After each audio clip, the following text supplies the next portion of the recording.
Good morning, everyone. Welcome to the webinar, Building Resilience and Adapting to Climate Change Impacts for Drinking Water and Wastewater Utilities. Today's topic is Climate Resilience Evaluation and Awareness Tool Training, Session 3.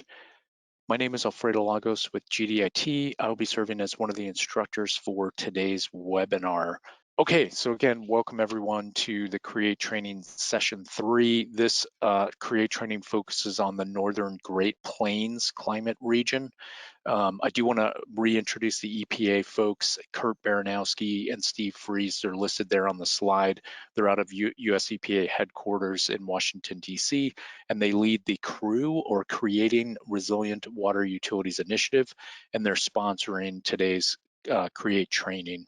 Also want to reintroduce myself and my colleague. My name is Alfredo Lagos with GDIT. Myself, along with Mary Jo Krikorian, also listed there on the slide. With GDIT, we provide contract support to EPA's CREW program, specifically Kurt and Steve, and we've both been involved in providing training and leading the development of the CREAT program over these past few years. So we're looking forward to working with everyone that's been able to join us today. A couple more folks that I want to give some props to and shout out is our webinar manager for today is Ann Weiscarver. You may have seen Ann's name on the reminder emails. Ann's also taking a look at the questions panel and just watching over things. So thank you, Ann. And then also Brian Redding. He's the tech support staff that I mentioned earlier, available at that number that I mentioned. And thank you to Brian for supporting us. Finally, do want to mention the many co-sponsors that have been helping behind the scenes to kind of set the dates for the training, get the word out, just kind of help us from A to Z, and they are listed here on the screen. There's a lot, I've mentioned them many times before, but I'll just say that we've got organizations from Montana, Nebraska, North Dakota, South Dakota, and Wyoming. Those are the 5 states that make up the Northern Great Plains climate region. So huge shout out to them and thank you. And we also have national partners, Association of Metro Water Agencies, Clean Water Agencies, the water companies, and National Rural Water. So huge thanks to them for helping us on this. Here's the CREAT training schedule overview. In case you're joining us for the first time, this builds on what's called the introductory session webinar that was held last month, and that included very general projections for the water and wastewater systems in terms of climate and change in the future. It introduced the CREW initiative, and we featured a bunch of case studies of kind of local utilities, if you will, specifically the city of Fargo. So if you haven't checked that out, please do. I've been circulating the link to folks. If you didn't get it, let me know, and we can make sure you do get that. But as far as the CREAT training is concerned, you can see this table here in the middle of the screen. On the left side is a session number. In the middle is date and time. Training topics are on the right. We've already completed sessions 1 and 2. Today we're on session 3 to wrap up CREAT and then get into our first guest speaker on financial resources. Session 4, I'll talk about that later today, but that's not scheduled until November 9th. That'll be our final session. The overall goal remains the same, as you can see there at the bottom, framed in the blue box, is for attendees to start their own risk assessment. So whether you're a utility owner operator, you're role playing a utility, you support your utilities, we kind of want everybody to do that, and we will achieve that goal, help you achieve it by using the presentation slides, the CREAT demonstration, which we'll be doing today. We'll throw out poll questions, we've got homework, and then that's session 4, which is going to be an open agenda for folks to ask questions about CREAT, how it applies to them, etc. All right, here is the agenda for today. We're going to do a quick review of modules 3 and 4, the inputs that we put into place during the last session, session 2. That was last Thursday. I know that seems like a while ago, but it was just about 4 or 5 days ago. Then we're going to wrap up CREAT by getting into module 5. This is where we put all the pieces of the puzzle together to do that risk assessment. We'll take a break around 11 a.m. Mountain for 10 minutes. And when we come back, we'll feature our first presentation and guest speaker for this series. This is to cover resources for financing resilience and adaptation strategies. We talked about those on Thursday, all those different projects that can help you reduce your risk and deal with the threat that you're looking at. So our speakers are going to be, there's two actually, Jeff Severin and Nicholas Willis from the Wichita State University Environmental Finance Center. So we're looking forward to their presentation. One quick note, on the right side in that audio broadcasting questions panel, you've got a sub panel called handouts, and in there's several, but one I want to call out to your attention is what's called the financial resources handout, and that just lists a bunch of different resources and things. And anyway, that's a resource. We want to make sure you guys see that. Last but not least, the webinar is being recorded. I'll make sure to distribute a link to today's recording by tomorrow morning to get that in your hands in case you want to re-watch anything, in case you missed something. If you have any questions on the agenda, please drop those questions, concerns, comments into that questions panel, and we'll be able to get to it as soon as we can. Okay, so with that, we're just going to go ahead and move right into the next section. This is a quick recap of basically where you would be in your risk assessment if you've been working through the poll questions with us. We've been asking all along the way, and we also provided a homework email to people a couple of weeks ago. And if you never got it, please let us know. We can resend you the homework email. It's basically homework with a small lower capital H or whatever. It is not required for anything, but it's just a fun way to achieve the goal that we laid out, where you can actually do the assessment, and we try and present it piece by piece. So last session on Thursday, we talked about two things. One was module 3, consequences and assets. And under there, we wanted to talk about what are the potential consequences that you can fold into your risk assessment. And it's all about your risk assessment and what you want to choose. So the cool thing about CREAT is it provides consequences in a couple different formats. There's economic consequence categories. These are specific to utilities, designed by a work group of utilities, owner operators, state folks, a variety of groups. And there's 4 little categories within there. There's utility business impacts, utility equipment damage, source receiving water impacts, and environmental impacts. And the idea was that that's meant to span all the possible consequences from an economic point of view that could be impacted by a threat. So the decision there for you all is do you keep them as is, and because CREAT by default generates a bunch of numbers for you, and it's up to you whether or not you want to keep it, or you can change it, change the dollar amounts, change the definitions. You can decide not to monetize something. It's really going to be up to you. Underneath that is regional economic consequences. This is a way to look a bit broader than just the utility. So for example, this looks specifically at the number of customers affected by an outage and the duration of the outage, and it multiplies those inputs by the state per capita loss that's generated automatically by CREAT based on where you live and the system you are that you're role playing. So the decision here is whether yes or no, do you want to turn it on or not, or to look at it. Then there's public health consequences. We kind of went into some detail about that one on the last call as well. There's what's called the value of statistical life, or the value of statistical injury. It's a way to monetize dollars and cents to public health consequences. Same as the regional economic consequences. You basically decide yes or no, do I want to look at this? And if it is yes, then we'll look at it a bit later on when we get into module 5.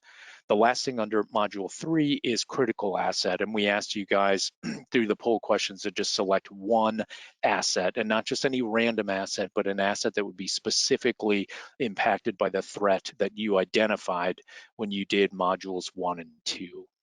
The other thing that we looked at on Thursday, what's called module 4, that's adaptation planning. So now we're starting to figure out, okay, what do we have in place that can protect our asset given the consequences that we're looking at, and what are other adaptive measures, future ideas that we're interested in doing. And so we asked you guys as part of the homework to pick 3 for your assets. So 3 existing, and maybe you've got less than that, but up to 3, and then 3 potential adaptive measures. And those potentials could be an improvement on an existing piece of equipment that you already have, or a plan, or it could be something brand new, totally different.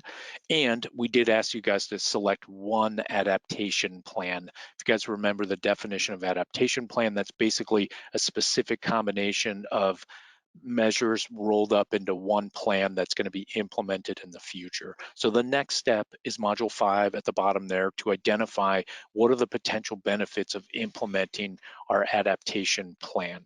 Hopefully it's beneficial, and that's what we're going to find out. So at the same time as you guys are doing your assessment, we've been walking through the assessment for the city of Fargo. So I do want to, as quickly as I can, bring us all up to speed on where we're at with Fargo. So city of Fargo, they're focused on their water treatment side, their regional system that provides water to the city of Fargo and North Dakota, as well as 2 wholesale customers. That's the city of West Fargo and Cass County. They've got 2 sources of water. That's the Red River to the north and the Cheyenne River to the west. And both of those are basically fed by like the surrounding lakes, and there's a particular watershed shed called Ottertail Watershed, feeds Lake Orwell, which feeds into the Red River of the north. That's a very important location for them in terms of water supply. They have 2 treatment plants, one built in 1997, a conventional water treatment plant, and then they built a new one in 2019, and that's a membrane water treatment plant, and they run both plants together. And one of the things that they identified was drought. That's a big concern for them, and that's the threat that they wanted to focus on. So that's a little bit of background on Fargo. In terms of module 3, they selected 3 of the 4 utility equipment consequences, economic consequences, and they kept the default values and descriptions. They selected utility business impacts, source receiving water impacts, and environmental impacts related to drought. They decided to deselect utility equipment damage because they didn't think nothing's going to get damaged during a drought is what they thought, so they turned that one off. As far as regional economic consequences, they said yes, and that was mostly for the purposes of today's training. One of the interesting notes that we learned about on the Thursday's call was the daily state economic loss per capita in North Dakota for the system for City of Fargo is $491. So that's a pretty high figure, and we're going to end up multiplying that a few times over to show you guys what the regional economic consequences are and how they can really balloon quickly. For public health consequences, they said, no, we don't want to look at that from a dollars and cents point of view. For the assets, they wanted to look at both of their treatment plants together. So that was a conventional and the membrane plant. And the idea was that they're kind of seeing, based on the projected scenario they built, a future with less snow, more unpredictable rain events in the summer when customer demands are higher. That's going to reduce the overall consistency of stream flow by the water intakes for the city of Fargo water supply, and they rely on both of those plants. So they wanted to look at the plants as the most assets threatened by drought. For the adaptation planning, we looked at several different things. We had you guys vote as well, if you remember. For the existing adaptive measures, they told us about 5 for the purposes of the training, but they had a few more than that, one of which was the membrane water treatment plant, again, built in 2019. So they actually implemented that measure. For the potential adaptive measures, they identified 5. For the training, again, they had more than that they shared with us, but we picked out 5, and it ran the gamut from AMI metering to advanced metering to filter rehabilitation at their conventional water treatment plant to UF ultrafiltration surface area addition for their membrane water treatment plant. It's retrofits of their screens on the Red River to protect against the zebra mussels, and then there was also a pipeline rehab on the Cheyenne, which would make sure that they don't lose any water because it's a pipeline that's had a history of breaks. So they identified 5. We asked them to create an adaptation plan, and the 3 measures are listed there on the screen under adaptation plan. The plan totaled $33 million is the cost of this plan. $7 million for the AMI metering. The Cheyenne pipeline rehab is $25 million, and then the UF surface area addition for their membrane treatment plant is another $1 million. So in total, 33 million bucks. So same as you guys, we're gonna walk through with the City of Fargo. What are the potential benefits? We've just created this plan. Are there any benefits, and what are they? How do they relate to the cost of the plan? Are they better than our existing measures, etc.? So those are gonna be the questions that we're gonna wanna answer.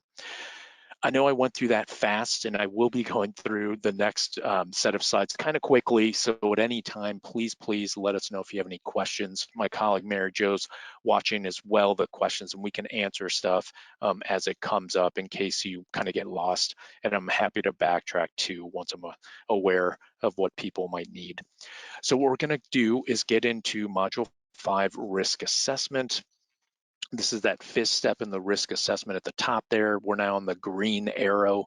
And so far we have identified a lot of stuff. Remember, we are now at the stage where we've got all the puzzle pieces. Now we're putting them together. So we've identified our threat, how that threat can change over time, the types of consequences if the threat were to occur, which assets are at risk of the threat, what are our current, i.e. existing and new strategies, i.e. potential strategies to protect these assets from the threat, and then what are the plans where we roll up those potential adaptation strategies that we could potentially implement. We don't have to, but they're just ideas of what we might want to do. So this module is going to guide us through the risk assessment process. We're going to show you guys what that looks like before we get into CREAT, so you're already familiar. And there's a couple things that we want to try and get out of this. One is monetize risk. Which we've kind of talked about before, but that's just to remind everyone the anticipated financial impact of a threat if it occurs. And the understanding is that that's not the only way to look at this stuff. But for CREAT, we can do that. We can look at the dollars and cents. And we also are going to have as an output the plan costs. And it's kind of cool. As you'll see, we're going to start to be able to make some comparisons, which can ultimately help you as the owner operators, if you're in support of utilities, help them make decisions on how to proceed in the future. So the goal is here listed on the screen. It's to assess the capabilities and benefits of plans across our defined scenarios. Remember, we created those scenarios in Module 2 last Tuesday, and that's where there's the baseline scenario and the projected scenario, i.e. how will my threat change in the future. A couple things to point out here is we'll be working, as you can see in the green box there, with what's called the asset threat pair. It's a unit of analysis that we're going to be using in CREAT. You're going to hear it a lot, so I do want to remind everybody what it is. It's a unit of analysis for a climate change risk assessment. The focus is on the consequences to the critical asset if the threat were to occur across a number of scenarios. So an example of an asset threat pair would be a wastewater treatment plant is the asset, the threat is flood, or reservoir is the asset, the threat is drought. And there's a bunch of different possible combinations. Those are just two examples. But one thing to point out, this can get kind of tricky and it's a difficult step because you have to put on your thinking cap and think about what would the impacts be if that scenario that I created came to pass. Obviously there's going to be a lot of uncertainty, so you have to kind of do your best and make an educated judgment on like what the impacts are going to be. The cool thing about CREAT is you can always go back and learn, as you learn things, and you can redo the information and maybe get more refined results. And we'll talk about that once we do get through with the CREAT demo. Okay, so the risk assessment framework, this is going to be how we're going to calculate the results that you're going to see at the end. So to calculate this, we're going to be using a framework for calculating the results. It's going to guide us the consideration of potential losses if an asset were impacted by a threat before and after adaptation plans are implemented, and that before and after is important. That way we can compare the current concerns with the potential concerns. The current measures with our potential measures.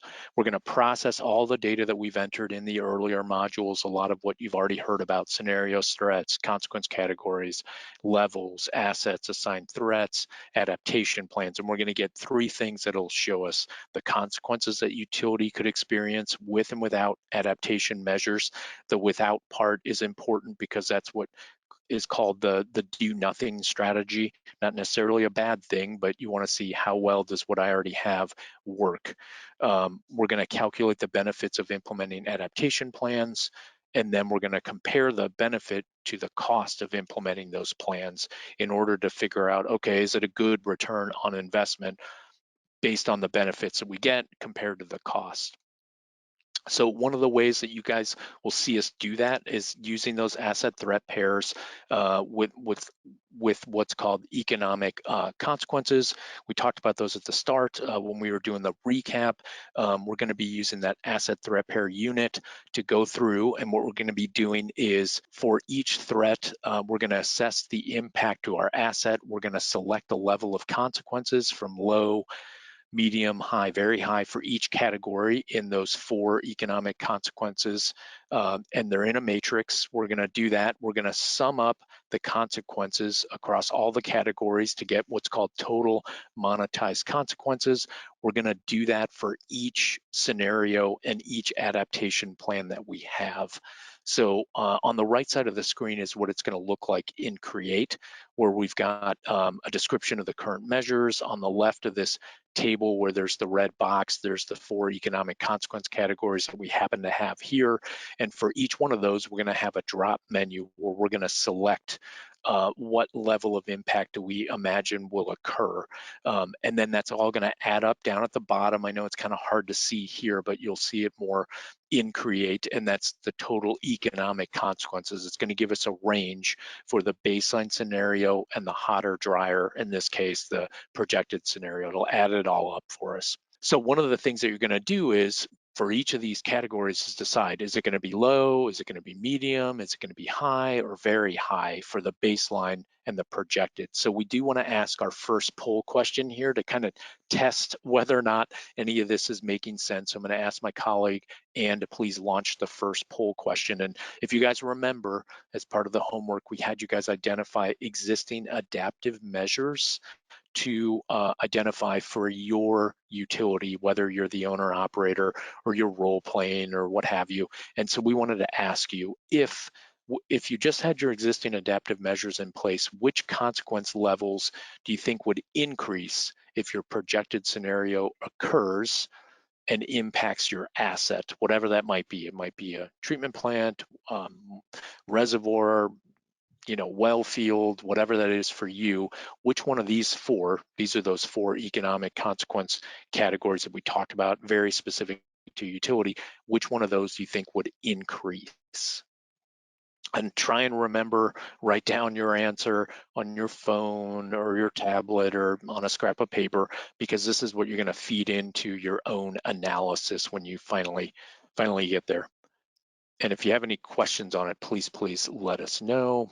So go ahead and close it, Ann, and we'll just take a quick look at the results. Just kind of curious what people are thinking here. So it looks like a lot of people are saying, okay, utility equipment damage, interesting. So sometimes people choose that one if, for example, there's a flood and there's an actual damage or wildfire, actual damage to their equipment, then we see source receiving water, environmental impacts, and business impacts on the lower end. Okay, so remember your answers there, and you can go ahead and close it. We'll just keep plugging on with the slides. This won't be our last poll question. We do want to keep asking you guys some questions as we go on, just to make sure, A, we're explaining it well, but this will feed into your own assessment. So on asset threat pairs, the other thing we're going to do is try and set the regional consequences. So we're going to assess that. In order to do that for the threat and how it impacts our assets, we're going to enter the duration of service outage in days. So that's going to be just, really simple. How many days outage do you think you could have? And then we're also going to enter the percentage of customers in your service area without service. It's a percentage. We're going to do that for each scenario, the baseline and the projected, and that's going to get summed up. So at the bottom here, this is a little screenshot of what it's going to look like in CREAT. So we'll enter for each scenario that we've designed we'll enter in the number of days and the percentage of customers without service. Behind the scenes, it's going to get multiplied by that per capita state loss that's specific to where you live and where you operate, and that's how you get the total economic consequences. So we're going to do that when we get into CREAT. Well, again, we just want to show you guys what this looks like in terms of just entering in the data, making the decisions on our end. Okay, so let me go ahead and move us forward. And here is what the risk results are going to look like. We've been building up to this the whole time. If you remember, at the end of each module, we've been showing you guys what we've been adding to the graph on the bottom right. And so basically here, we've got two graphs that describe the risk results. One on the left is one that Mary Jo showed, I think, on day one, just kind of a big picture assessment of how this whole concept works. So for each risk assessment, it's this compilation of monetized consequences for the asset threat pair under each scenario. First, we'll assess the consequences based on our current capabilities, and then we'll sum all that up. And so on the left side of the screen here, the current capabilities and with and without. The future is going to be this blue and this orange part of the chart. This is what we're going to be looking at, but it's going to look slightly different in CREAT. In CREAT, it's going to be this red box here that you can see. So let me see if I can start to highlight a couple of things, but it's going to be a red box that we're going to be looking at. It's going to be equivalent to the graph on the left. The blue and the orange are what the threats are to our asset without adaptation and with adaptation.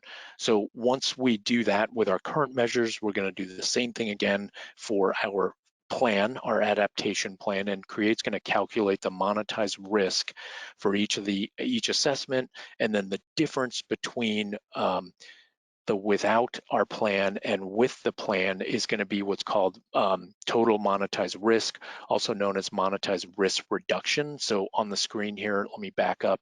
That's going to be this that's circled in the red square, or in the red square. It's called monetized risk reduction. What's the difference between the orange and the green, where we've now implemented our adaptation plan?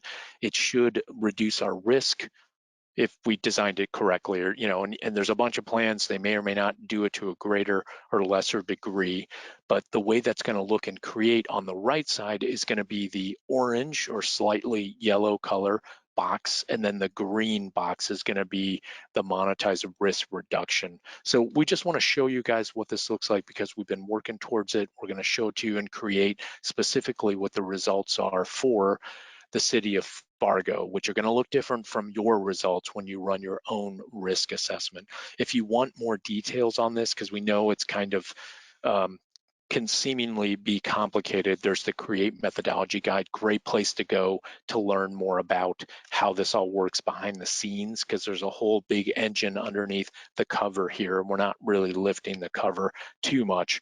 Let me just stop really quick and just reiterate, what are we trying to calculate from all this? Two things. One is what's called monetized risk. That's that anticipated financial impact of a threat if it occurs. And then two, we're trying to figure out, is there a monetized risk reduction? Are we reducing our risk if we implement our adaptation plan? And if so, by how much?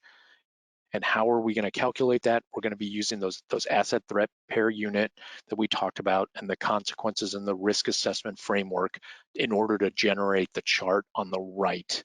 And again, it's going to look different for each person's assessment. Okay, so the other thing that we wanted to show you what it looks like before we get to CREAT is the regional economic consequence categories. Remember, this is the outage and the percentage of outage. So this is what it's going to look like in CREAT here on the screen. We're going to do the exact same thing as we just did with the economic consequences. We're going to have to take a look at what's the total monetized risk from the loss of service and the percentage of customers without service and the number of days. And then we're going to figure out, okay, if we put into place our adaptation plan, is there a reduction in the total regional economic consequences and by how much? And the idea here is to be able to compare it to to doing nothing if that's what our strategy is and that's what we decide to do. So it's the same sequence. We'll go through and we'll assess the conditions, and CREAT's going to calculate all that, and it'll give us the monetized risk reduction. Same deal. If you want to learn more about this, there's the CREAT methodology guide. But what you're seeing here on the screen, take a look at the two circles on the right side. There's days without service, and then percentage of customers without service, and you'll enter in the days and the percentages. And on the left side, the regional economic consequences, this is where it gives us those final outputs that we want to know about. What's the total potential monetized risk? So here it happens to say $35 million, which is quite large. And then that's with our current measures. If we don't do anything, is what we're expecting $35 million worth of regional economic consequences. If we put in our plan, put that into place, this one happens to be called Wichita Falls Plan. I don't remember what that is, but it drops down to $7 million. So it's basically an 80% reduction. So we just want to show you, it's not about the numbers quite yet, but what it looks like in CREAT, so that when you see it, you already know. The last thing we do want to show you guys before we do the demo of CREAT, want to go over this one. This one's really cool. It's called likelihood sensitivity, and it's just another assessment tool that you'll see in the CREAT demo that you can use if you want during your own risk assessment, and it's already built into CREAT. So the risk assessment framework up to this point is assumed that the threat is part of a what if scenario where the likelihood is essentially 100%. It's going to happen. But for each scenario, you might want to consider a range of likelihood. What if it's 70% likely to happen, 40%, 20%, 10%? Well, CREAT's got some really neat tools where you can look at the cost of implementing an adaptation measure and how it compares to the monetized risk reduction that you can get from it. So to explore that influence that scenario likelihood would have on the comparison of cost of benefits, CREAT provides a range of likelihood where the intersections of cost and risk reduction represent a quote break-even point for utilities to consider in their planning. So here are some examples on the screen of what it could look like when you run your own analysis. We're going to see something very different when we get to the city of Fargo, so on the lower right corner, you've got a good example of red, or wait and see. And so this is where the range of implementation costs of a selected plan exceeds the entire range of potential risk reduction for the threats in our selected scenario. So based on that current assessment, there'd be a negative return on investment. It's possible that there would be a range, possible that based on additional information, improved data, maybe you do another assessment and this range starts to change and it looks different. But for now, this is an example of that wait and see. The other example on the lower right corner is orange. That's an example of consider implementing the plan. So this is where the range of implementation costs for the plan overlaps with the range of the possible risk reduction for the threats. So it's a complete overlap. And so there's uncertainty here on whether or not this would be a return on investment if you put this plan into place relative to its benefits. Same deal as the wait and see. You could conduct another assessment, gather more information, consider other benefits, and maybe this would change. Again, it's never really locked in stone. The upper right corner, last one we want to just show you before we do the CREAT demo. This is where the entire range of the implementation cost of that plan is below the entire range of the possible risk reduction for the threats. So in here, we'd have a positive return on investment where it's almost like a no-brainer, where the benefits are so outweigh the cost. There's so much more than the cost that this would be maybe is all you need to really move forward and decide to implement the plan. Obviously, there's going to be other factors, but this is just another tool, another way to look at it. So we want to show it to you, introduce it to you guys before we get into the CREAT demo, which we're actually going to do right now. So with that said, I'm going to go ahead and transfer control over to Mary Jo so she can do the driving. No one has to do anything on your part. We're going to be taking care of all the driving here. So just more so pay attention, and we'll show you guys what we're up to. So here's the CREAT demo. We're going to show you guys the city of Fargo, where we're at with them in module 5. Remember, when you log into CREAT, you come to this assessment screen. We're going to resume the assessment for the city of Fargo, the training file. Great job, everyone. We are at 84.6%. So we've been going all on this way. We've got the green check marks for all the modules we've done. We're now on to module 5. So we're going to go ahead and jump right into it. Module 5 starts with a risk primer, and there's a video associated with this one, currently not available on CREAT, but you can get to it from the help menu, and we sent it to everyone in the homework, the raw link right to the YouTube page where this video lives. It's actually really good video. It covers a lot of what I've already covered in the slides, and it does it, I think, in a really effective way. So that's part of your final homework, I believe, to take a look at that if you haven't already. There is the definition for monetized risk reduction. I kept saying it over and over, but basically it's that change and assess risk based on the implementation of our adaptation plan. In theory, all of our adaptation plans should be reducing our risk, and that's what we're going to be aiming to find out by how much. So with that, we're going to hit continue in the interest of time. Again, I know we're moving through this fast, but if you have any questions, please let us know. At the top of this screen on asset threat pairs are finally here. There's a really good tutorial. Remember, this is one of those helpful features built into CREAT that shows you kind of what you're about to do and how to do it. And this is a lot of the same information I already covered earlier, and it's pretty good. Also another good thing that could complement the video. So if you're a little hazy on what you're going to be doing next, definitely check out the tutorial. I think it was, again, part of your homework in anticipation of today's session 3. So what we're going to do now is finally get into that asset threat pair analysis, where we're going to, combine the two. We've got asset drinking water plants. That's the conventional water treatment plant in the membrane. City of Fargo, their threat is drought. We're now going to assess that asset threat pair by clicking on the blue button that's here on the screen.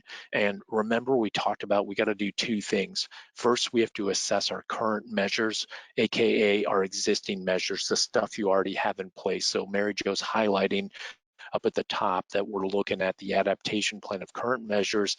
It's got all 5 of the stuff that City of Fargo has already done. These are in the books. They've been built, maybe not paid for completely, but they're done.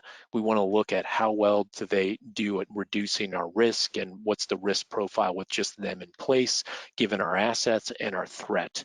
And remember, we created the baseline scenario like threat description.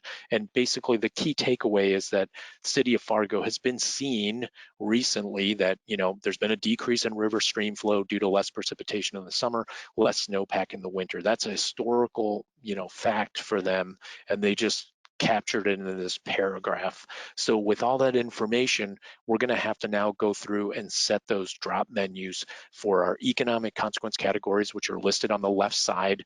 Remember that City of Fargo only wanted to look at 3 of them: utility business impacts, environmental impacts, and source receiving water impacts. And we're going to trace over to the right. There's baseline scenario, and then their projected scenario, which was hotter, drier, more stormy future. And we're going to set the levels.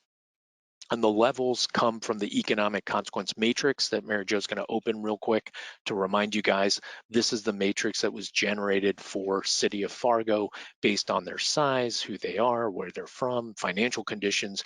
Your matrix is going to look different. Just keep that in mind. This is just generated for the City of Fargo and the levels of consequences they could expect for these 4 categories. So Mary Jo, you can go ahead and close it. We just wanted to remind everybody where these levels come from in these drop menus. And so we've already got it completed here.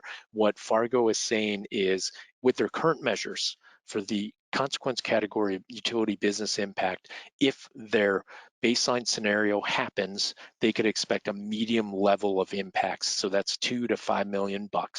If the hotter, drier happens to the right, they're expecting it to increase by 1 level up to high, and that raises the dollar amounts to 5.8 million to 8.7 million. And we're going to do that same thing for the other categories. And Mary Jo is showing you guys that the paragraph switched when we went to the projected scenario. The hotter, drier paragraph showed up, and basically the gist is A future with less snow, more unpredictable rain events in the summer could reduce the consistency of stream flow by the water intakes. And that's the future. That's the projected scenario that they designed, and that's their takeaway message. So we're going to do the same thing as we did for UBI, the utility business impacts. We're going to do that for environmental and the source receiving. So for environmental, the baseline was low, is what they said. There'd be a low level of impact, $0 to $110,000. But if our projected scenario comes to pass, it's going to go up one level to medium, 110 to 273,000. Same with source receiving water. It's set it low for the baseline scenario, and then it goes up to medium, 628 to $1.5 million. Down at the bottom, it now has added all that up and given us two ranges. One for the baseline scenario, it's 2.9 to 6.5 million is the anticipated impacts, and then for the hotter dryer, 6.5 to 10.6 million dollars. So we just did that for our existing measures. We didn't implement anything new. We just went with what we had. We're going to do the exact same thing for the economic consequence categories. Remember, this is that wider array of consequences that we can expect for a community. For this one, we'll be straight up on it. We plugged in kind of what we would call example data, working with the utility. So these numbers aren't theirs, but we wanted to show you guys how this works. So for the baseline scenario, we're anticipating if a drought happens of the way we designed it, there'd be 1 day of outage and 2% of our population without service. If the hotter, drier situation comes to pass, that number goes up by 1 day, and then it goes up to 5%. So that's a 3% increase. And down at the bottom, you've got the total regional economic consequences, 1.6 million for the baseline to up to 8 million for the projected. So it's a big jump. So remember that percentage, customers without service, that's a multiplier of I think it's 165,000 people that they serve. So yeah, these numbers can ramp up pretty fast. So we just set it for our existing measures. We're going to do the same thing again. This almost looks identical. The difference here is we're now going to run the exact same assessment with our City of Fargo drought plan in place. There's 3 measures, the UF for the new plant, the Cheyenne pipeline rehab, and the AMI metering. That's what we selected. The same assets, same threat, same little paragraph descriptions. So now gets interesting here is if we have our plan in place and the baseline scenario happens, our historical drought happens, what are the levels then with these new measures in place? That's basically the gist of it. So here, the levels are already set, as Mary Jo is showing you. Now there's only low and medium, because if you remember, for the baseline, we could select from all 4. We selected medium. So the understanding here now with our plan is our plan should never increase our risk, because if it does, that's not a good plan. It should be impossible, if you will. That's not a good idea. So there's only 2 levels that are available. And what Fargo has said is it would drop from medium to low for the baseline and from high to medium for the projected scenario. So basically we dropped a level, and the idea here is that we dropped a level because we now have our future plan. Let's pretend like it's in place, that actually reduces our risk according to City of Fargo. We do the same thing with environmental impacts. The levels were already low, so for the baseline, and I think for the projected, I think it dropped 1 level from medium to low. Same with source receiving water. It was already low for the baseline, so if we implemented our plan, it should be low as well. But for the projected scenario, the baseline was medium. If we put into place our new plan, we're saying it's going to drop by 1 level. So you can kind of start to tell here for the total economic consequences, the levels have come down. And so we're going to see a visualization of that in a second. The other thing is we got to do the same thing for the regional economic consequences, days of service outage and percentage of customers without service. Remember that, we sort of are using example data. This wasn't exactly this was kind of like just for the purposes of the training, but we wanted to show you guys. So what we're assuming here is if we put into place our plan, the baseline scenario happens, there'd be 0 days of outages and 0 days of outages, 0%, of customers without service. So it's a drop of 1 day and by a 2% drop if we put this plan into place. If the projected scenario happens, there's still some impacts, but we're also assuming there'd be a drop, a 1% drop under projected, a 1-day drop, and then a 3% drop under the population of the community without service. So it's a lower level, basically. So if we lost anybody, please let us know if you have any questions. We're happy to sort of work our way through that and answer them. With that, I think, Mary Jo, if you want to hit next on the screen, just so we've got it saved, if you will. And we want to launch our next poll question. So Anne, I'm going to ask if you could launch the next poll question. Again, if anyone has any questions, please drop those in the questions panel. We'll get to them as we can. And so this is another poll question we wanted to ask you guys. Remember, we asked you before, if your projected scenario happens and you only have your existing measures, which categories would be, the ones that the higher categories, right, in terms of the levels. We want to flip the question now. So if you put into place your potential adaptive measure, let's say you put it into place, you get the cash, you do it, which consequence categories would be reduced by your plan? So we've already asked you about which ones would increase. Now we want to know the opposite. And it looks like we've got, okay, so utility equipment damage would be reduced. That's number 1, followed by business impacts at 43%. And then we've got the environmental impacts and then source receiving water with 29. So remember your answers, because it's going to feed in again into your own assessment. So Anne, if you want to go ahead and close it, I think it goes back to Mary Jo. So Mary Jo, let's go ahead and plug forward. We want to show you guys now the results. Remember, we've been building up that graph that this whole time, and we now want to show you what it looks like for the city of Fargo and their plans. So Mary Jo's going to hit some of those drop menus that we've been building up towards. You guys saw them earlier, and we want to look first at the risk results for the baseline scenario if we have our city of Fargo drought plan in place, and Mary Jo's going to show us that. So here's that graph. On the left side is the dollar amounts from 0 up to $30 million, because that's the range of impacts. And then at the bottom, you've got current measures, total consequences, adaptation plan, total consequences, total monetized risk reduction, and then the adaptation plan total cost. A couple things to point out here is the adaptation plan cost $33 million, way above our total monetized risk reduction, which is that green range, to the left there. And the green range is the difference from the top of the red to the kind of the bottom-ish of the adaptation plan total consequences. So that's how much risk reduction we think we can get with this adaptation plan in place. So the risk reduction is $1.6 million. The plan costs $33 million. So it's a big difference there. So let's take a look, Mary Jo, at if we turn on our projected scenario, do we get different results because we're expecting a more threatening future scenario, and the levels do go up. Mary Jo, if you could scroll down just a hair. Yeah, perfect. So now the red box went up because we're expecting the levels to go up the way we set them.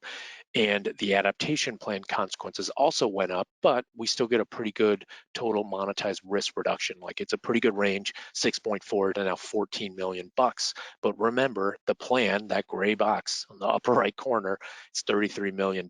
So there's a big difference there, something that you may want to consider when we're looking, for example, at the likelihood sensitivity and that sort of thing. We're going to have to do the same thing that we want to show you guys the results for the regional economic consequences. So here, our plan is on, and basically what we're saying is we're having like 100% reduction. Remember, this was just example data that we've been using, that we just sort of made up, if you will, but we want to show you guys what it looks like. And our final conclusion here is that with the plan in place, we've got 100% reduction for the baseline. If we have the hotter, drier, I think those numbers are going to change. Yeah, so we've been able to reduce on the left side the regional economic consequences by 80%. So it's not 100% reduction. And again, this is just example data. This isn't what City of Fargo, necessarily used, but we wanted to show you guys, and we've worked with them to come up with some numbers that they were happy with. But these are more for the purposes of showing you guys how powerful this tool could be if you want to use this element of it and look just beyond your system. So Mary Jo's going to hit continue in the interest of time because we want to show you guys a couple more things. Here's the likelihood sensitivity results. Remember at the top, there's a really cool tutorial to flip through, and this definitely starts to lift the hood of how this is produced, and this is all in the CREAT methodology guide, which we kind of don't have time to get into, but definitely want you guys to take a look at. So Mary Jo's going to shrink the tutorial. We want to show you guys, here are the results for the sensitivity. So if the baseline scenario, and we've got our drought plan, we've got all wait and see. From 0 to 100%, it's wait and see, which means the cost of the implementation of that plan exceeds the entire range of possible risk reduction, which means it may not be it's a negative return on investment the way it is now. Mary Jo's going to switch it to projected. Would that change things? And no, because remember, the plan was $33 million. The top of the range, I think, of monetary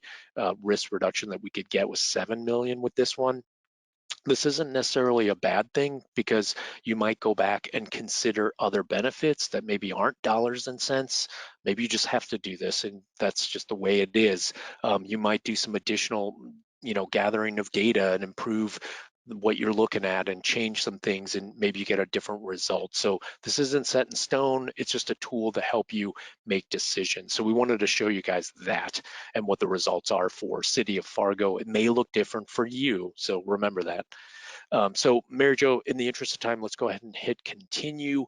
Final page. This is what's called plan comparison. There's a really good tip about what this is all about, but in the interest of time, we just want to jump right down to it. There's a table down there at the bottom. On the left, it says plan report. Our plan name, which is the City of Fargo drought, the total cost of that plan, this is our adaptation plan, $33 million, which is a lot of money. And then to the right of that, you've got these other impacts, these other benefits, these other factors that you may use to assess how well your plan performs. One is energy. Is this plan going to be, an energy hog? Is it going to be beneficial? Is it going to be energy savings? Is it going to be neutral, meaning it doesn't matter? To the right of that, there's socioeconomic impacts. And that's pretty broad, but does that impact your public or ecosystem services? Is that going to be a negative? Is that going to be beneficial? Is it going to be neutral? To the right of that, remember public health impacts. We decided not to monetize it. Well, now it comes back as what's called community public health, and you can consider your plans in light of that. Is it going to improve public health from a community perspective, or is it going to be neutral? Same with utility equipment damage. Remember, we decided not to monetize it. It now comes back, and you can look at it again, and maybe you reconsider it and say, okay, maybe equipment damage is kind of a neutral thing here. So all these settings here that you can see are what City of Fargo and Troy and his team decided to select. So for energy impacts, they said if they put this plan into place, it would be beneficial, especially because they'd be rehabbing the Cheyenne pipeline, which means less energy to move the water, less leakage, which means less revenue loss from that water. Socioeconomic, is beneficial because they'd be able to provide water to the community, and then the community public health impact was beneficial as well. So the really cool thing about this is, let's say you've got a couple of plans and they've got similar risk results and likelihood sensitivity. How do you decide between those plans? These could be other factors that you could use. You can also add a custom impact if you want to, whatever you want to make it. That would be some other measure. So we're going to stop here. I'm going to ask my colleague Ann to launch our final question. And we want to ask you guys, I think you know what's coming, which of these impacts would be helpful for you? So Anne, when you're ready, yes, thank you. So which of these impacts would be relevant to your adaptation plan? It doesn't need to be any of these, in fact, but are any of them going to be helpful? So is energy impact something you're going to look at? Socioeconomic, community, public health? Remember to write down your answers because this is going to feed into your own assessment. So it looks like a lot of people said community public health, that got 62, and then socioeconomic 48, 45 for energy impact. So it looks like these are going to be relevant. Again, these are up to you and how you want to use them, but good to know. So Anne, if you could close it.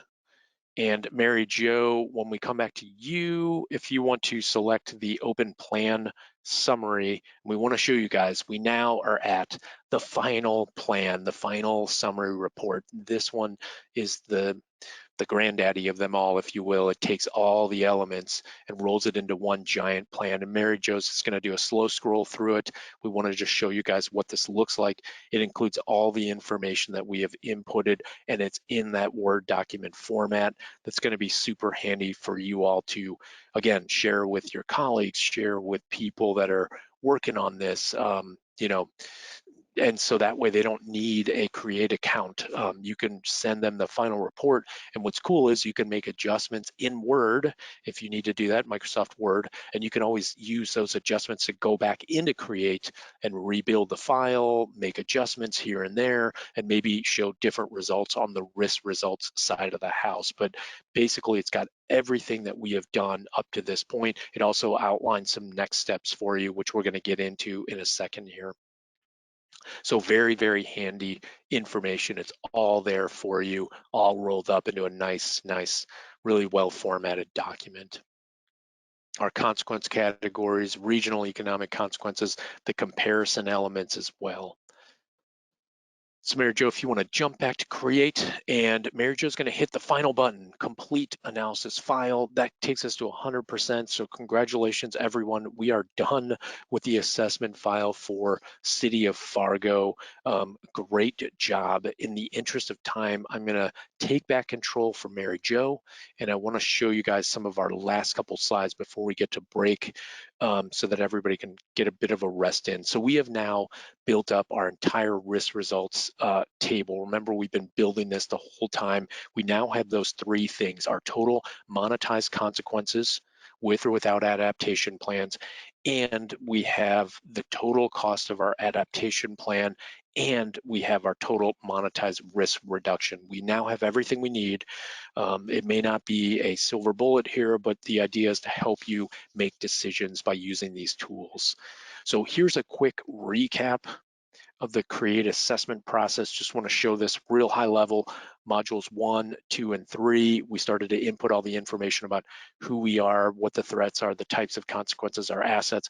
Module 4 is where we plugged in what do we already have in place, what are our future strategies, and 5 is where we started to see what's the benefit of all this, how could likelihood inform my decision making, are there other benefits of a plan that I need to consider when I'm making my decisions. So what do we do now that we've done this? Just the last couple things. One is communicate the results to your decision makers. That can help get buy-in of actual projects, because up to this point, we haven't actually built anything.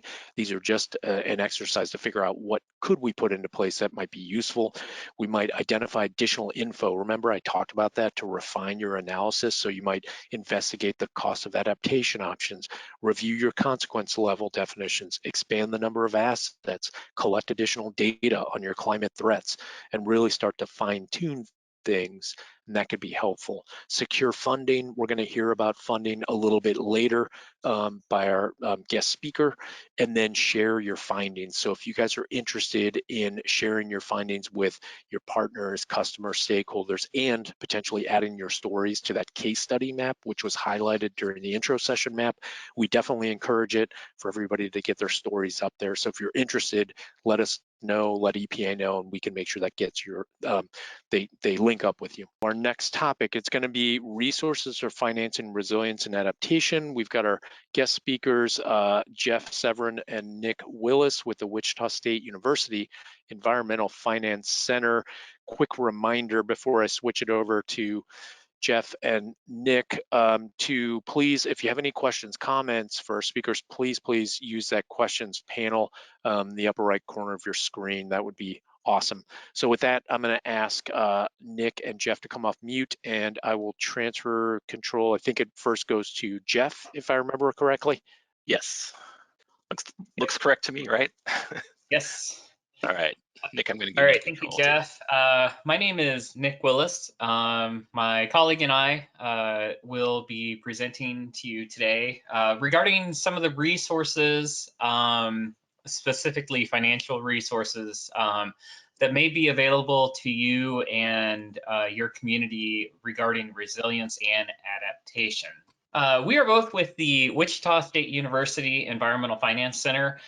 We primarily serve US EPA Region 7. And so I think Nebraska is in the Great Plains climate, the northern Great Plains climate region. So that's why we're part of this workshop here today. Our mission is to be a collaborative resource, creating solutions to environmental challenges to improve quality of life in communities. We work primarily with water and wastewater utilities, but also some other environmental media such as air quality and solid waste. And most of our work really does deal with smaller communities and their capacity to afford environmental goods such as safe drinking water, adequate sewer systems, proper solid waste and recycling systems, and things along those lines. We obviously have concerns kind of nationwide with various impacts that will be more likely for these various environmental media to see in the coming decades, and finance is going to have to play some role for resilience and adaptation.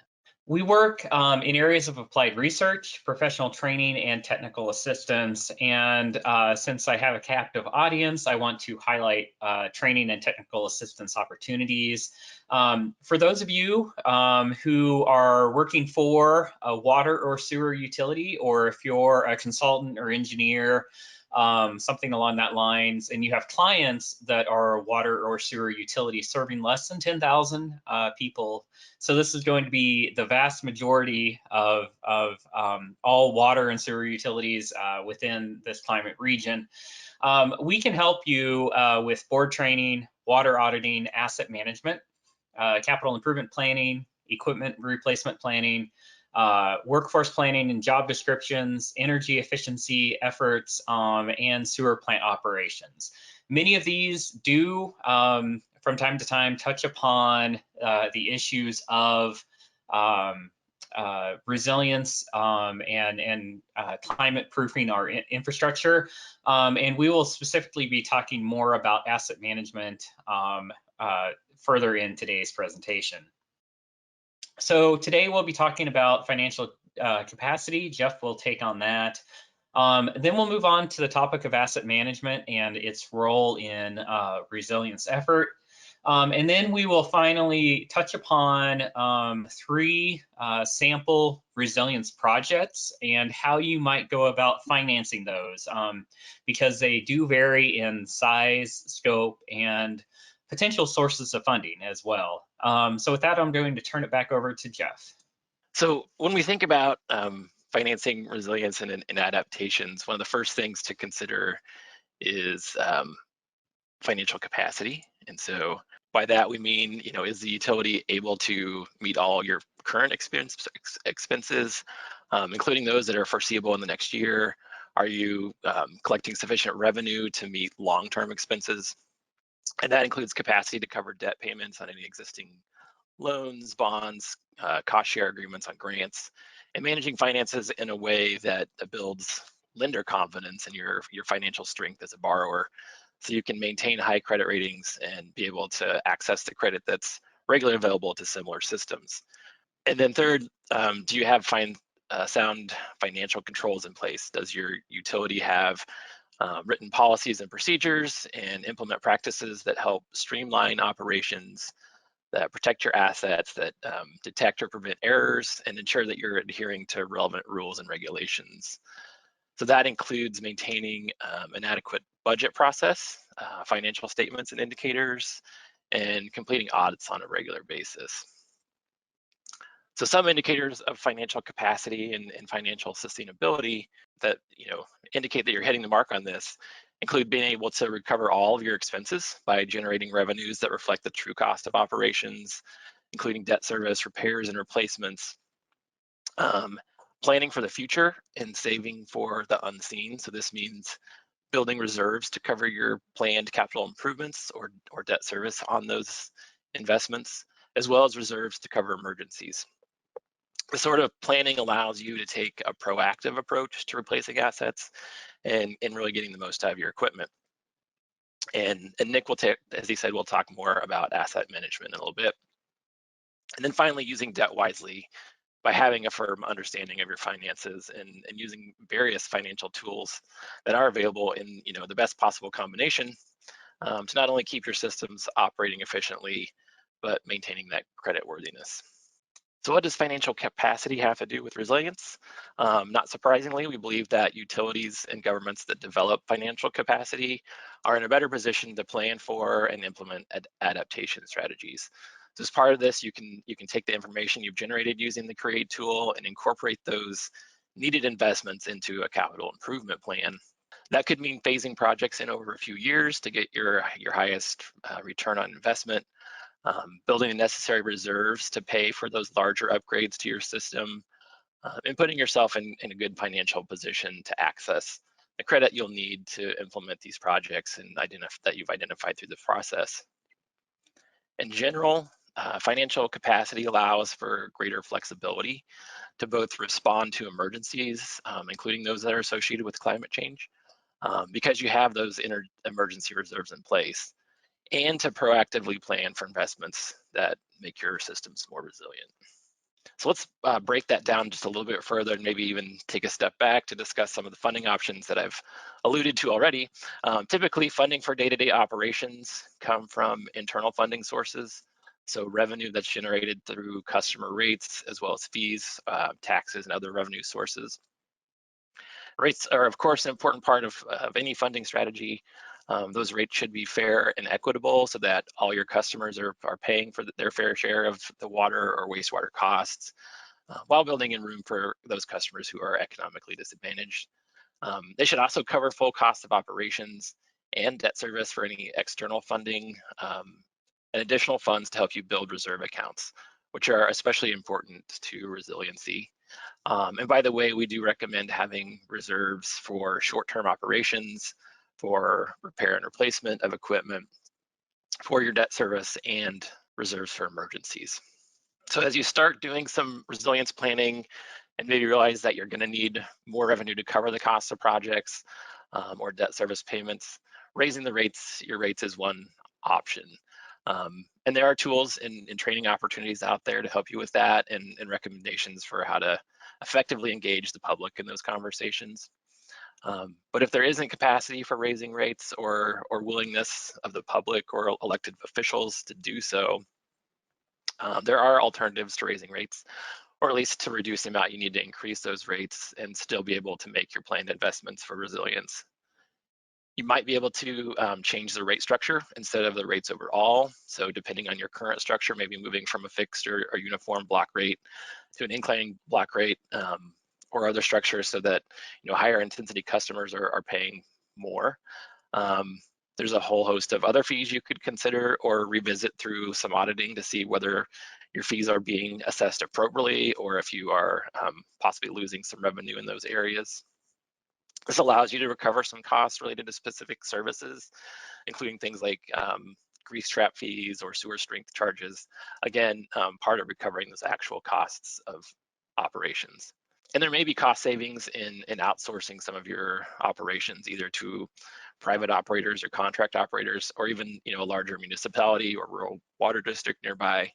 I worked in campus operations for about 15 years, and outsourcing was always kind of seen as a dirty word, especially if there was this perceived threat that people would lose their jobs in the process. It seemed like it was kind of every budget cycle, there are rumors and employee morale really took a hit at times, but there really are activities that just make sense to outsource for financial or other reasons. There might be specialized activities that you just need once or twice a year, that you don't have anyone with that exact expertise. The same goes for specialty equipment that you don't use very often, so maybe there's an opportunity to share or rent or contract for that work.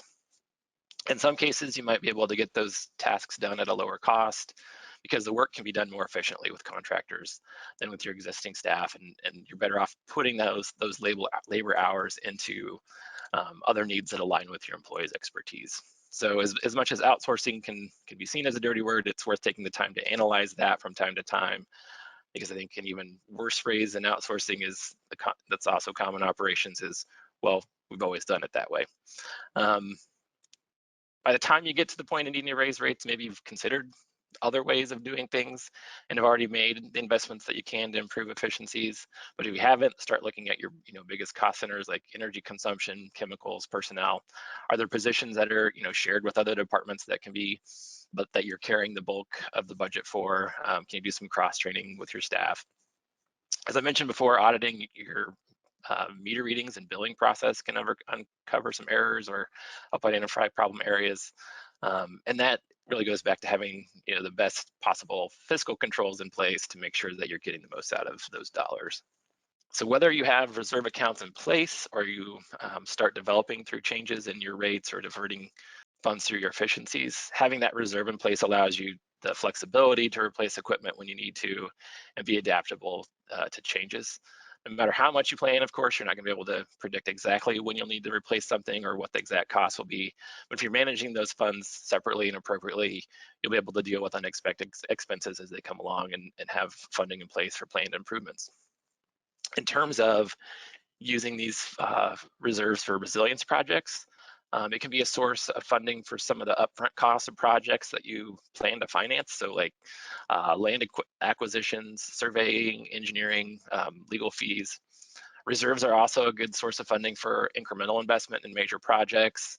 And for those projects that aren't quite large enough to require financing or would require taking on a higher interest rate than would be feasible or sustainable. So these are investments and the accumulated funds that are informed by your planning process that you've gone through with CREAT and added to your capital improvement plan or your CIP. Having that plan in place along with a reserve account to fund it can shift you from being reactive to being proactive because you're able to forecast those future expenses and make sound decisions about how to get there, which may incorporate those increases in rates. As a side note, just having a capital improvement plan is a place that has multiple benefits beyond this. It helps inform future decision makers so that if there are changes in leadership, those expenses are already documented and they know that it's required to maintain and sustain the utility.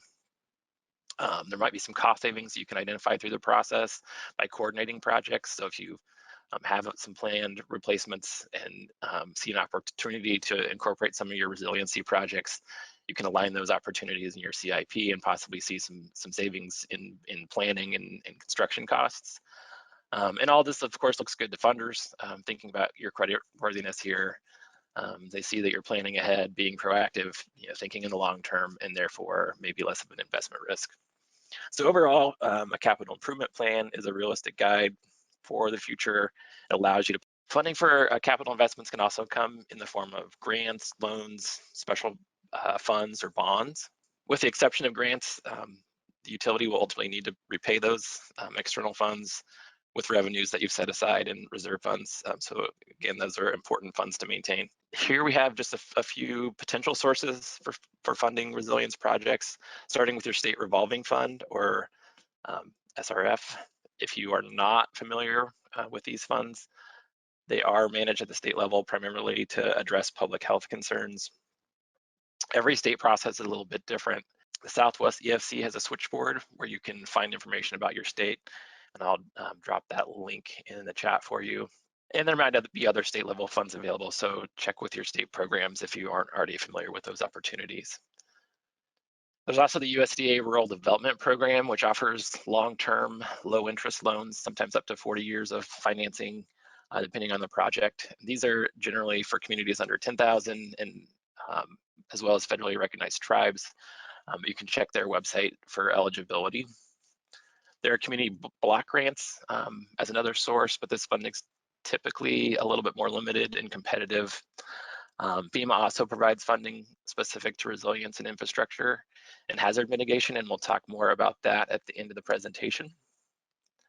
And finally, there's bonds with general obligation and revenue bonds being the most common, either backed by the guarantee that the entity will use taxing power to pay for them, as in the case of general obligation bonds, or that debt service will be paid on through utility revenue or some other non-property tax sources. In the handout that's linked on the side, the financial resources handout, you'll find some direct links to some of these programs and some additional programs as well. And then one other area to consider is energy efficiency projects. If you can update equipment to improve resilience while also reducing energy costs, there might be some unique opportunities for funding. In some cases, that those new assets may be so much more energy efficient that it'll pay for itself in a short amount of time. So you can cover those costs internally. Another option is energy service contracts or performance contracts. If you're not familiar with ESCOs or energy services companies, these are contractors that will cover the cost of installation up front, and then the utility pays back that debt service through their energy savings. That's a pretty simplified version of how that works. Each state will have a little different legislation or requirements about this, so you'll want to check with your state energy office. At my last institution, we went through a couple of ESCOs to get upgrades to lighting, HVAC, some water conservation programs, and it's a great way to get a lot of work done at one time to get your systems operating as efficiently as possible. And once those projects are paid off, that's annual savings that can be put into other areas of operation. I will say it's important to understand how ESCOs, how the ESCO you're working with is making their calculations, what they're guaranteeing, and that you agree to the metrics. And if you don't have staff on hand that can do this, you might even engage an outside engineer to review things, because if you don't fully understand what's going on, you can end up with more headaches than you need, arguing or even sometimes litigating over the numbers once everything's installed. There might be other funding sources, such as the Green Reserve of the SRF that can be used for energy efficiency or green energy projects. And even if your projects don't pay for themselves in the short term, there might be other compelling reasons to do that if it meets local goals for energy efficiency or greenhouse gas reductions or even regulatory requirements. And some projects might be part of your resilience plan, including things like elevating electric panels, adding better enclosures that protect against particles and moisture. And so before we wrap up, at the end, we'll come back, like I said, and provide some examples to demonstrate the types of projects that you might consider and what financing can look like. But at this time, I'm going to turn things back over to Nick to talk about another aspect of this planning, which is asset management. Okay, thank you, Jeff.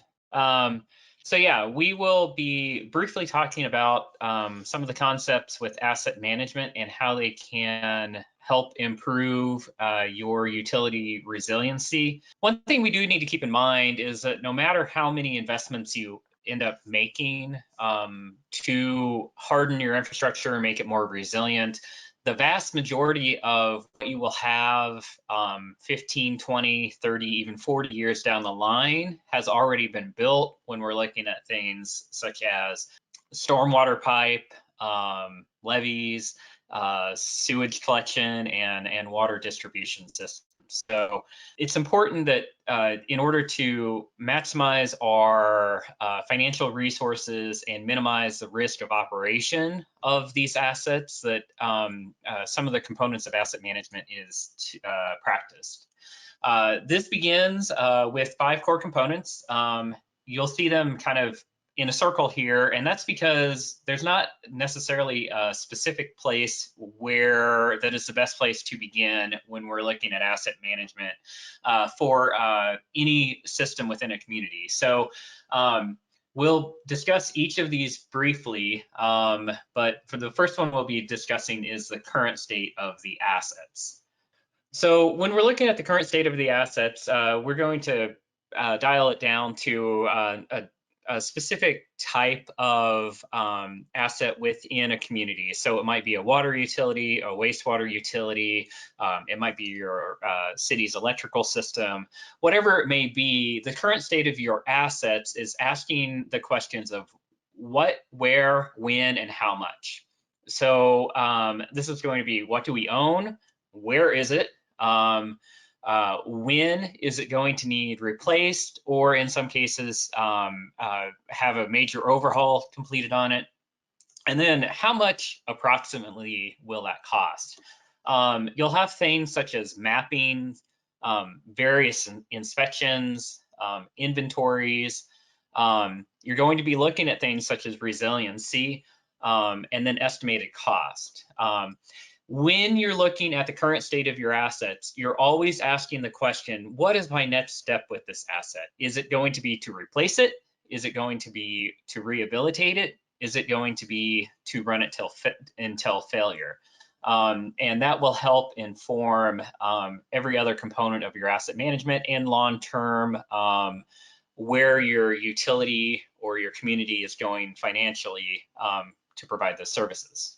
The next thing we'll be looking at is criticality. And this is probably the most important when it comes to resiliency of any utility system, is looking at what risk the various assets you have run.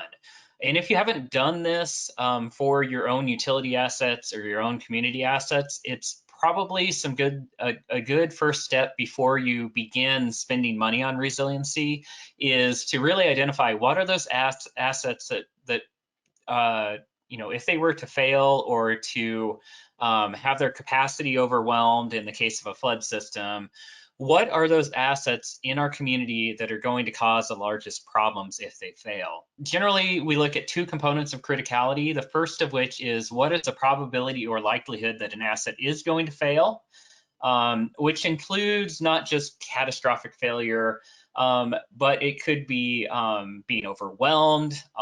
It could be a failure where your asset can no longer meet a regulatory requirement despite being in good physical condition. So, for example, water contamination could be a type of failure.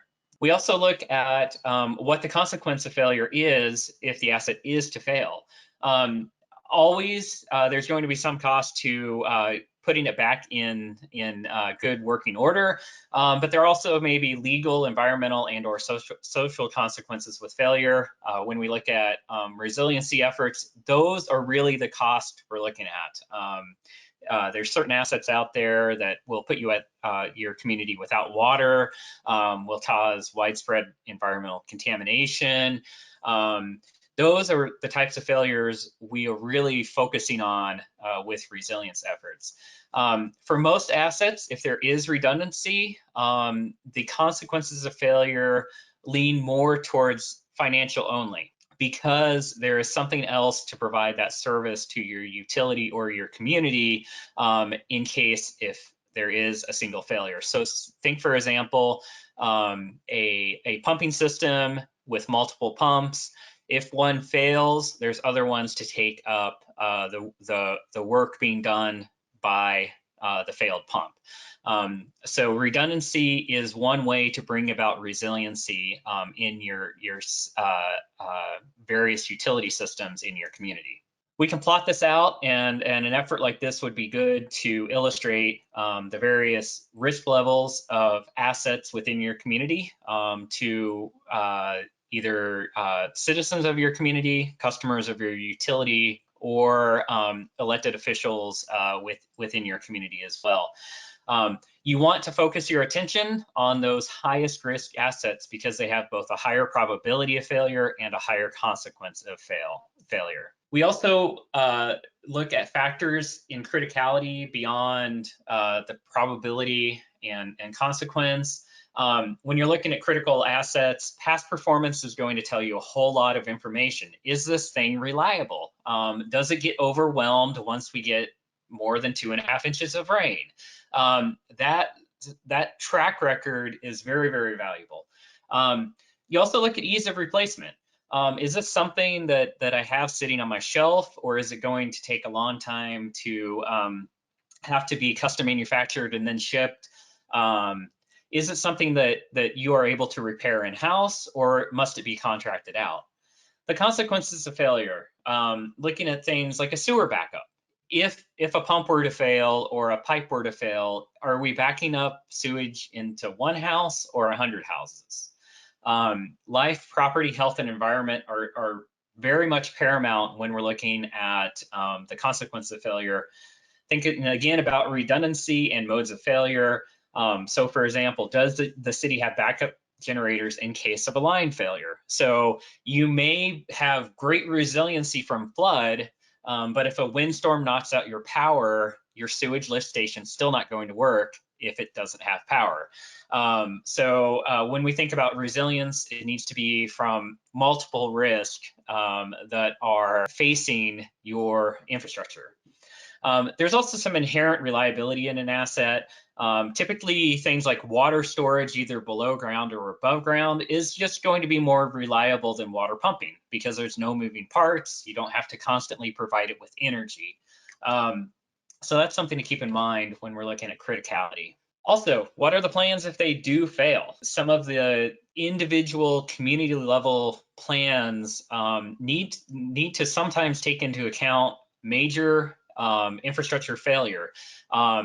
Do tabletop exercises, figure out what you would do in case of failure, what some of those consequences, how you're going to address those consequences. This is particularly important with things like levee systems, where failures can be fairly catastrophic, but it may be other major stormwater infrastructure, such as this pipe picture here. That helps with resilience too. Resilience is not, again, only spending money to replace some infrastructure with a hardened version of the infrastructure. It's having the personnel and capacity to be able to respond and keep people safe when failure is occurring. We can decrease criticality, so you can modify it to be more resilient. You can decrease the cost and or probability of failure. Maintenance is very, very important. Spare parts are important. You can overhaul, replace, or rebuild it, and then focus again on building redundancies, which doesn't necessarily have to be like for like. So if you need pressurized water, you can do that with pumps, but you can also do that with elevated storage. We're going to move on and wrap up here with some example resiliency projects and funding sources that could be utilized. And these are examples, hopefully to help spur some of the approach you might use in your own communities. So this is a fairly simple one. We're going to start with sanitary sewer manhole raises. Many communities probably have a couple dozen manholes. The sewer lines are typically built in fairly low spaces, and they may be subject to inundation. So there's a community that has identified here 5 manholes that are frequently underwater. Underwater manholes, no matter how well you seal them, they often leak. That leads to excess flows at your wastewater plant or wastewater lagoons. You may be pushing capacity on your pumping systems downstream from these manholes. So let's do something about it. The community has decided they're going to raise the manholes, harden them against flood inundation. They've estimated the cost to raise these manhole lids of 2.5 feet with about $15,000 if they did it in-house, or $30,000 contracted. And this is realistic. This is a project that some communities could readily undertake on their own, but would also often be contracted out. How would we fund a $15,000 to $30,000 project? This is going to be something that's too large or too small to go after a grant or to seek a type of loan in most cases, just because the administrative cost to do that is going to be $15,000 to $30,000 before you get any money. So generally in something like this, you have a small resiliency project. A community would use their reserves If they did not have their reserves, they would likely increase their rates to fund it in the future. So maybe a target date 2 years out, you would raise your rates now, and then you would pay for it with saved money in the future, 2 years from now. Or you could also include it as part of a larger project. So you might be doing some street repairs, you might be doing some other sanitary sewer work in the coming years. Include the manhole raises as part of that larger project that you're funding with a bond, loan, possibly combined with grant funding that Jeff was kind of talking about earlier in the presentation. The second one we're going to look at is new wells for drought resilience. So a city is planning to drill 2 new wells that are not competing with their existing supplies. So maybe there's another aquifer or it's far enough away. They've been identified to have good recharge with high quality water. It's a relatively protected source of supply, so they feel pretty confident. It is a little bit out of town. They're going to have to build a little bit of pipeline. They're estimating just shy of $1.5 million. So how would a community typically fund this? So let's say it's a small community, maybe 500 to 2,000 people. Most likely there's going to be outside funding here. Very few communities will have that much money saved up to be able to do $1.5 million project without significantly impacting other operations. Very likely they would seek funding from the state revolving fund or the USDA rural development, assuming they're eligible. The community may also issue bonds for that project. And in some cases, again, depending on the eligibility, they might pursue grants such as community development block grants. All of this could help with drought resiliency for the community. So this resiliency project is not a whole lot different than just replacing water main in your town from a financing perspective. I'll kick it back to Jeff for the last couple slides. Yeah, so I mentioned earlier FEMA funding, and the main opportunity here is through BRIC funding, which stands for Building Resilient Infrastructure in Communities. This is a relatively new, or I guess kind of revamped program. They're just in the process of allocating first year funds, so there may not, this may not be one that folks know a lot about yet or have seen solid examples for. If you go to their website, you can see what's the status of this last round of applications and what they'll be giving money to this year. But this is funding for states, tribal governments, territories for hazard mitigation. So it shifts the approach from a reactive funding used to kind of build back in the wake of a disaster to more proactive investments in infrastructure that can prevent future damage. So BRIC funding does carry a 25% cost share, so you have to have those reserve funds or other means of covering costs. And that actually does drop to 10% for economically disadvantaged rural areas. That's defined as communities of 3,000 or fewer, with residents having an average per capita income not exceeding 80% of the national per capita income. There are a range of projects that are eligible for BRIC funding. That includes capacity building projects, activities that improve your ability to administer mitigation assistance. This includes things like updates to building codes, partnership development, project scoping for future work, and planning related activities. There's flood risk reduction, so things like culverts, stormwater management, retention, detention facilities, flood walls, dams, and weirs. And then finally, there's an emphasis on nature-based solutions. So projects that mimic or restore ecological processes for flood mitigation and reduce the impact of natural disasters. This includes ecosystem restoration, soil stabilization, and aquifer storage or recovery, among other possibilities. With this funding, each state, tribal government, or territory that's eligible applies for funding and coordinates sub-applications. They each have their own process for this. Some require a notice of application in advance of the deadlines. But regardless of the date, you need to work with your state coordinators well in advance of the deadline if you want to be considered. It might be too late for the current cycle, but something to keep in mind for the future. And I'll drop the contacts or a link to the state contacts in the chat as well. But I believe the announcement for this came out in July this year. Applications opened in September. The final applications are due in late January. So that gives you some idea of when to engage with your state contacts. This is just obviously just a quick review, but or overview, but there are lots of great resources available and more details about the process and eligibility on the FEMA website. I'll drop that in the chat as well. But they have a webinar series, case studies on a variety of mitigation projects, as well as a guide to nature-based solutions if that's something that you're interested in pursuing. And you can find that information at these links that are on the screen, as well as the one I'm going to send you here. That link I just added, you can find these direct links there as well. So I think with that, we're done with this part of the presentation. We're getting close to time, so maybe we don't have time for questions, and I haven't seen any pop up. But here's our contact information. If there are, as Nick mentioned, some of the services that we offer through REFC, or if you have other questions about the work that we do, you can contact us here. Okay, awesome. Thank you, Jeff and Nick. Really appreciate it. Maybe one quick question for the projects that you went through. You guys showed the example ones. There was the the small one, 15 to 30K for a smaller project that a utility might be able to do on their own.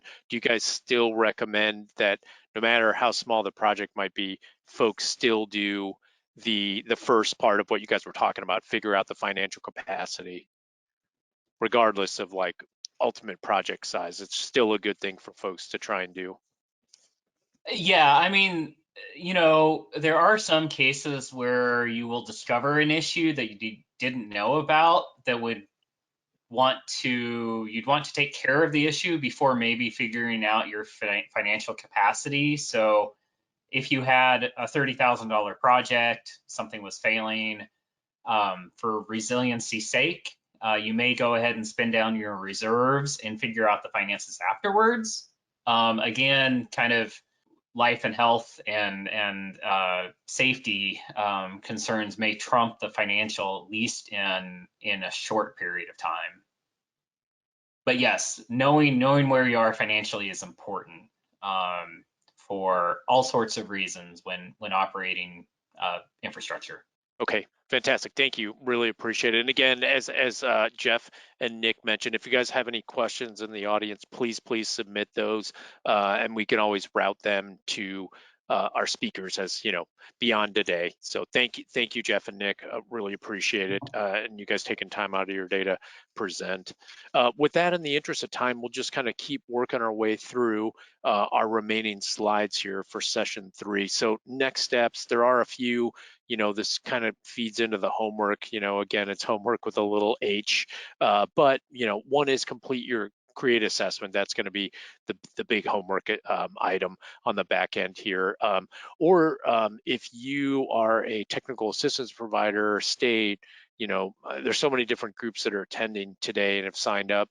If that's you, you can also provide, assistance to a utility that you're in support of or a community by just showing them CREAT.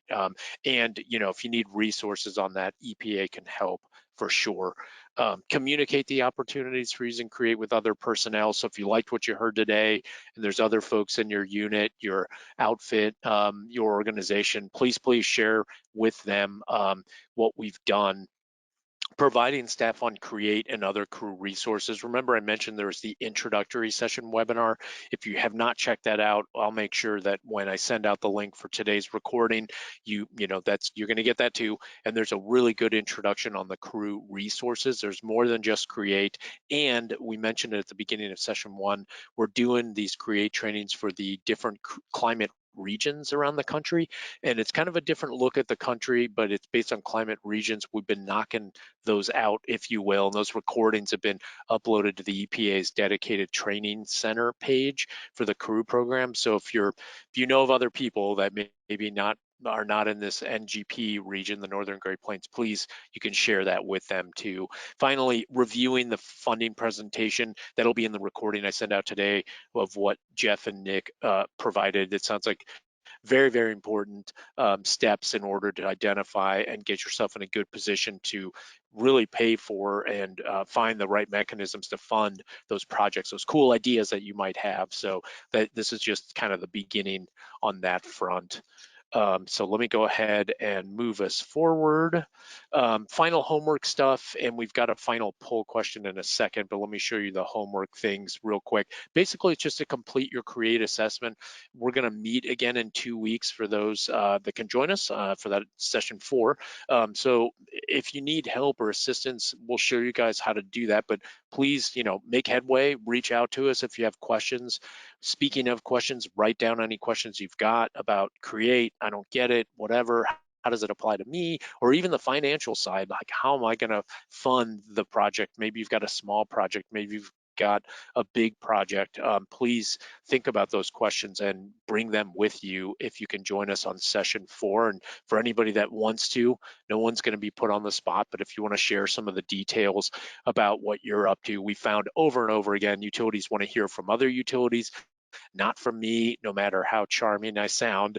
People want to hear from folks like Troy from the city of Fargo and the other utilities we worked with. That's what really moves the needle to really understand what folks are doing out in the field, what new ideas they're working on that could potentially help everybody else. So with that said, I'm going to ask my colleague Ann to launch our final poll question, which is really nice that we're winding down on the poll questions too.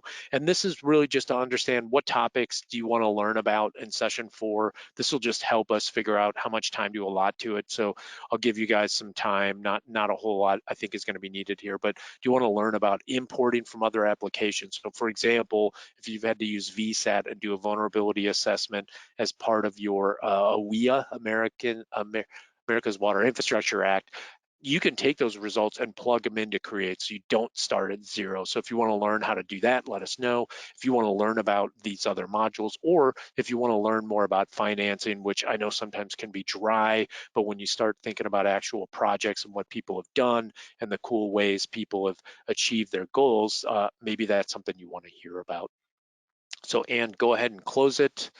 Just take a quick look and then we'll move on in the interest of time. So nice spread here.